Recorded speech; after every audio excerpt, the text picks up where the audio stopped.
Yeah, Papa Scott. Hi, all. Thank you so much for joining us. My name is Una, and I will be moderating today. I am a conceptual artist, and I have the pleasure of being here with some OG crypto artists, some artists who are really pushing the boundaries of what we can do and what mediums we can use. So I will let them humbly introduce themselves, and I will thank you all for being here and giving us your attention. Gideon, would you like to kick us off? Yeah, thank you. Absolutely. My name is Gideon. I'm the CEO and founder of Deba. And so it's like Deba is a company where we are building the infrastructure to have utilities on Bitcoin. And so you're going to end up having NFTs, we call them UDAs, unique digital assets, directly on the Bitcoin blockchain. There is no token in between. Every transaction you make, fees are all in Bitcoin. And then you're also having a BitMask wallet, which is basically a wallet that can run all Bitcoin protocols, Bitcoin smart contracts. And this is very exciting, bringing utilities to Bitcoin and having assets that can last for a long time. Hi, I'm Marjan Moghaddam. I'm a digital artist and an animator. I work primarily with 3D CG. I'm known for my pioneering work with computer and digital art, my original and unique style of figuration, my transgressive art hacks on the internet, some of which have gone viral, and a critical discourse. I've exhibited my work extensively at galleries and IRL museums and also metaverse museums. And I usually show NFT art, animation, net art, XR, AR, VR, installations, print, and sculpture. I just actually finished permanent sculpture commission at Hillsborough Castle Park in the UK. I came into the NFT space in 2020 on Super Rare, where I created and sold works into some of the top art collections on Super Rare. And since then, I've been on, many different NFT platforms, creating and selling crypto art. Just to name a few, I've done curated collections for its, in addition to Super Rare, for Institute, Unit London, First Dibs, Artsy, most recently La Collection or La Collection. And I just did a collection for Quantum NFT, and the entire collection sold out in under 1 minute. Let's go. A week and a half ago, and it's trading at about 600% profit on OpenSea briskly into third and fourth and fifth markets. Last I counted on OpenSea. I was in the first IRL NFT art museum show in Linz, Austria. I was commissioned to create an NFT for the first World Economic Forum, Davos NFT drop.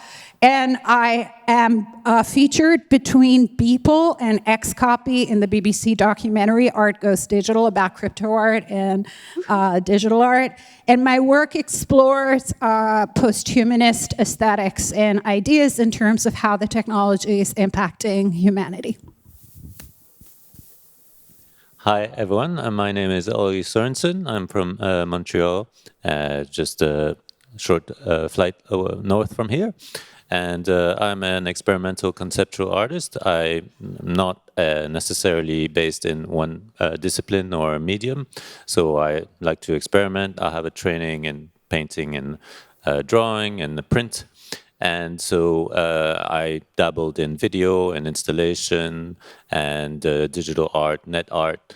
And my arrival to the NFT world was much more in terms of finding solutions to sell my work while keeping it in the digital realm. And also, I've just recently completed a PhD, and the thesis is entitled The Material Conditions of Immaterial Art. Hello, my name is Shawn Leary. I'm a curator of one of the first NFT projects. We called ourselves scientists. You might have heard of it. It's called the Rare Pepe Project. And recently one sold at Sotheby's for $3 million. So it's been fun to be a part of that. I started the Jacksonville, Florida Bitcoin meetup way back in the day and have been a strong supporter of Counterparty, which is a protocol that we issue tokens and NFTs on Bitcoin. So great to be here. Yeah, it's marvelous to see such a wide array of unique accomplishments that bring us all together. So my hat goes off very figuratively to you all. I'd like to start us off with a very ambiguous question, but at the same time, I think each of us will have our own flavor to add to it. What is crypto art? And Shawn, maybe we'll kick off with you. What is crypto art? Well, I think it's such a broad topic. I mean, if it has a Bitcoin logo in it, is it crypto art? Is it something against the Federal Reserve? Is it crypto art? There's so many different areas. Does it have to have a token to be crypto art? I think, some of the artists could comment more on that. Do they feel pressured to now have a token? What does it feel like to which collection you put it in, or which chain you choose? But crypto art is fun. I mean, we're all passionate about crypto, and there's artists here too. So it's just a merging of two passions. So. Ollie, would you like to hop in? Because he mentioned using a variety of blockchains, and I am aware that you do use a variety. I mean, I was discussing earlier, while we were preparing for this panel. While you're a digital artist, you are always struggling.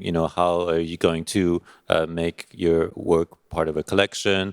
I've sold art on USB sticks, on DVDs, on all these little kind of, for me, transition mediums that were not fully satisfying for me. And I think, the idea of encrypting it on a blockchain, for me, I found a really kind of more elegant way to actually, make it into a, at least semi-permanent format, and for people to understand it. And while it remains as a digital thing, it's not needing to print out something. Some do. Some artists, want to have both. But I like to keep it in the digital realm because that's where I created the work. And so I think it's much more elegant as a solution. So that's my take. Well, since Colborn couldn't be here, I'm going to start by quoting him. Him and I have done a lot of panels on crypto art, so I know he always says this, and I'm going to say it on his behalf.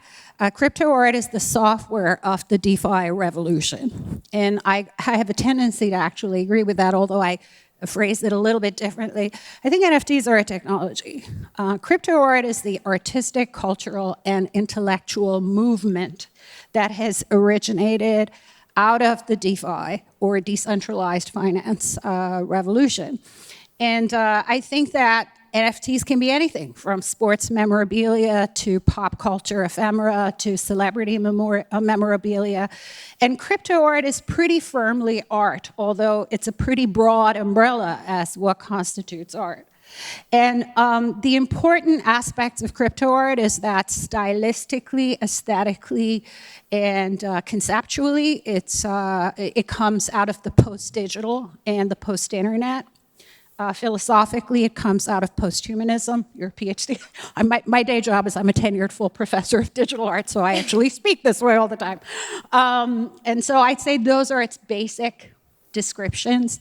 I think when you look to crypto art, the different areas or different techniques, or you have works that are painting, painting, illustration, and collage. Then you have work that's 3D CG, more like my end of things is still in animation. And then you have, of course, generative, procedural, and AI again generated art. And these are like the three different technique approaches. Within each, you'll find glitch art as well. That's kind of my thing as well.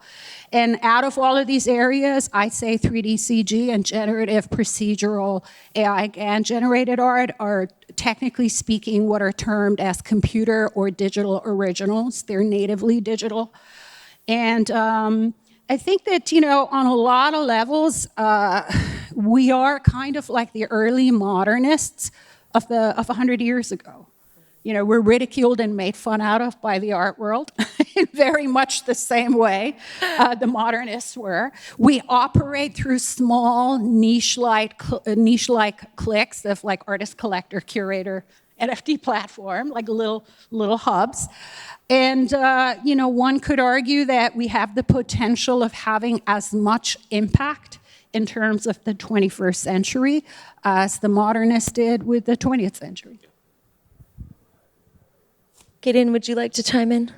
Oh yeah, absolutely. I agree with like most of the things the speakers just said, but I will start by quoting Steve Jobs. He says that it's the intersection of art and technology that makes the human heart sing. And I deeply believe that, that crypto art, I would rather say Bitcoin art, but crypto art. Okay, crypto art is more like a Trojan horse that is really going to bring about the real utility of the future financial system that is going to be built. Because I believe that when we rebuild the future of the financial system in a very, very decentralized, transparent, and honest way, now we need to get people to use it. And art is what is common to every single person everywhere. And so with crypto art specifically, Bitcoin art, and why I would say Bitcoin art is because the idea of crypto art is to really, art allows you, like if you have art, your art has more value the longer it stays alive. And so if you end up having art on, let's say, on a blockchain that can last for a very long time, and so you end up having art that has more value. And over time, this is going to be the best thing for the industry. I love it. It's so fascinating because while we all like to give it our own kind of definitions and our own flares, I don't think you'd find any other place where you have artists of such distinct mediums all releasing in kind of the same NFTs or most releasing NFTs. Hit it, Ollie. Hi, I was just going to bounce off of the last two interventions because I think sometimes or too often I find NFT art is advertised as something that is new, and there's a lot of it that is new, but it does have many components that we can trace back from the past. For example, Lucy Lippard's 1973 article, The Dematerialization of Art, and that was kind of a foundational text that was there to put conceptual artists on the map. And when you think about conceptual art, so Lewitt's drawing, like they were wall drawings that could not be appropriated and because they were not based on an object. So he was one of the first to draw up the certificates of authentications. And this is kind of more or less the ancestor of the smart contract. And so I think it's interesting, and it adds also value to the idea of the NFT to actually trace it back to some sort of art history. Of course, everything is really just an evolution or an iteration of what came before, and it's rather narcissistic to say, no, I'm the new one. This is the new one. I was just going to add that another reason why I think that crypto art is so significant is because, it's created actually the framework and financial structure to sell digital art in its original form as opposed to materialized forms. Because for many years I had to do prints or sculpt. So it's like the first time I get to sell the work in its correct form. And I would also add, crypto art has finally elevated digital art to the status of painting and sculpture. Hello, finally. Yeah, how long have we waited for digital art to get its own esteem? And we've kind of touched on it so far, right? This being able to actually have some integrity with the work on where the work came from, and the ability to give people a financial tool, in particular artists, a financial tool to keep creating. But aside from those two things, or maybe even adding on to those two things, why should anyone care about NFT art or art that's made into an NFT rather? I'll open it up. Anyone can take it. I think it hits a certain collector, and people collect garbage pail kid cards and stamps and coins. So I think it's a way to support an artist. And if you like their work, you want them to continue, this is an avenue to choose. The hard part is explaining to people what an NFT is. I mean, in 2016, when we were I was selling frog memes, for $1 or whatever. It's like I was trying to get people just to use Bitcoin back then, to take that next leap and start thinking about collecting NFTs. It was tough. So I'm glad that there's been a resurgence, and this last year has been crazy. So it's been fun.